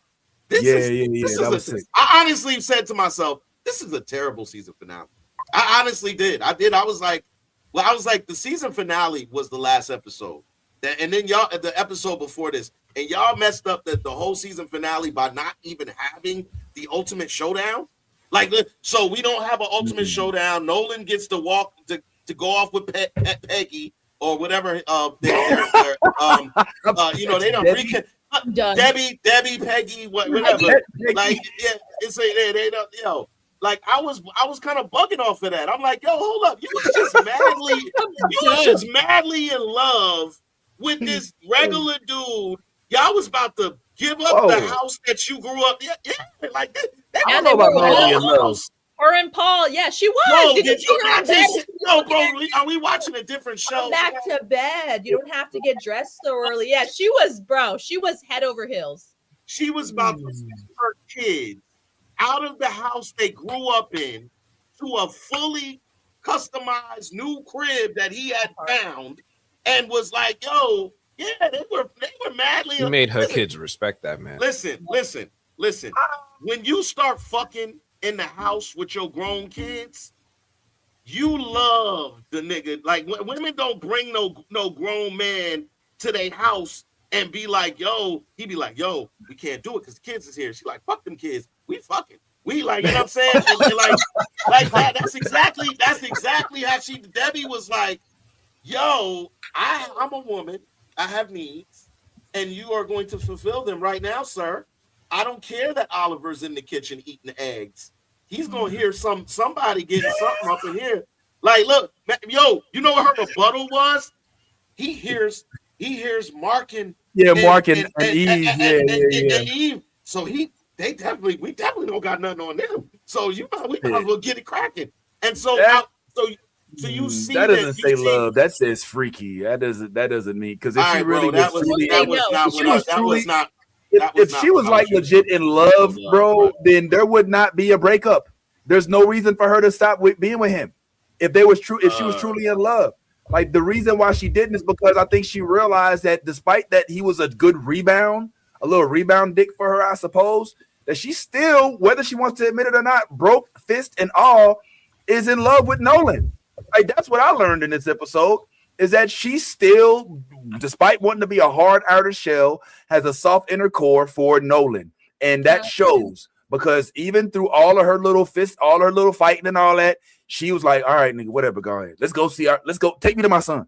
Go ahead, I got the bag. Come on, let's go. You know what I'm saying? And because she knows she want to be back with that. And we already see the future. We'll say this real quick. Oh, go ahead. Yeah, sorry. I was gonna say, I don't necessarily think it's her like lust for Nolan is why, you know what I'm saying, she decided to go. Like, I think it's deeper than that. So like, I think if it's more of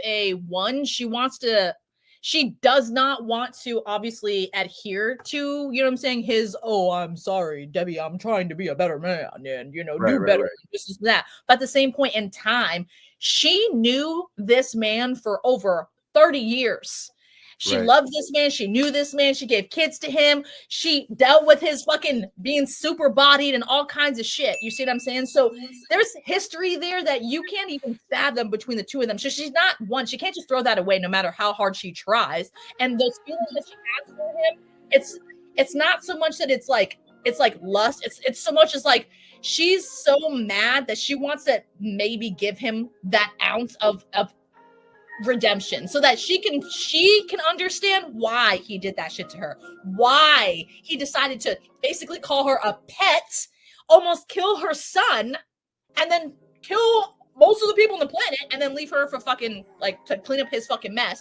But oh yeah, I have a new baby. Can you raise them? You see, there's so much layers to Debbie and fucking Omni-Man's story. So I honestly think it's more about the kids now. It's not even about him. Fuck him. He is the way to the kids, because he took the kids away for 10 months. Now Oliver's almost dead. You see what I'm saying? And Oliver, all he's known is Debbie. That's all he's known. So her mindset is, I can't leave my son with this fucking monster while he's healing, because that's all she knows Nolan is now. He's a fucking monster. And she does not want Oliver to become that monster that is now her ex-husband. And I think the Paul situation She's used to being with someone who's super body, who has different powers, Paul is a normal guy. You know what I'm saying? So like he explained to her, he can't give her any of the things that she's fucking used to other than a normal life. She's not used to a normal life. So they have really like, there's going to be a super disconnection between the two. It's not going to work out no matter how hard Paul tries, because she's reminded every second, you have super body kids because you gave birth to them. That's a good point. That's a really good point. There's so many layers to like Debbie and Nolan's story. It's not about her like, you know what, fuck you. Like, it's about these kids. She's done with Nolan. It's about kids for Debbie. Okay, I'll buy that. I'll buy that. And let's keep chatting on it a little bit if you like, but we're going to have to wrap up this first session right here, guys. So thank you so much for tuning in. We will drop even more next week. If you did tune in, make sure you hit the like button, all right? Because we see folks chatting. Make sure you hit the like button. Along with that, it definitely helps us out a great deal. And shout out to our guests for this week. We were able to speak to none other than the one and only Nia Long, of course. Thanks to our good friend Ant. We also got to talk with RJ Cyler and Nathan D Simmons, and there are more on the way. So sit tight, don't go too far, and we'll be right here. And as we always say, everybody, be your authentic self, because if you ain't being yourself, you're being faking. And all things you a geek, go ahead, let that good old geek flag fly. Deuce. The new Blerd Order is one of my favorite places to visit. I hope you'll join us next time.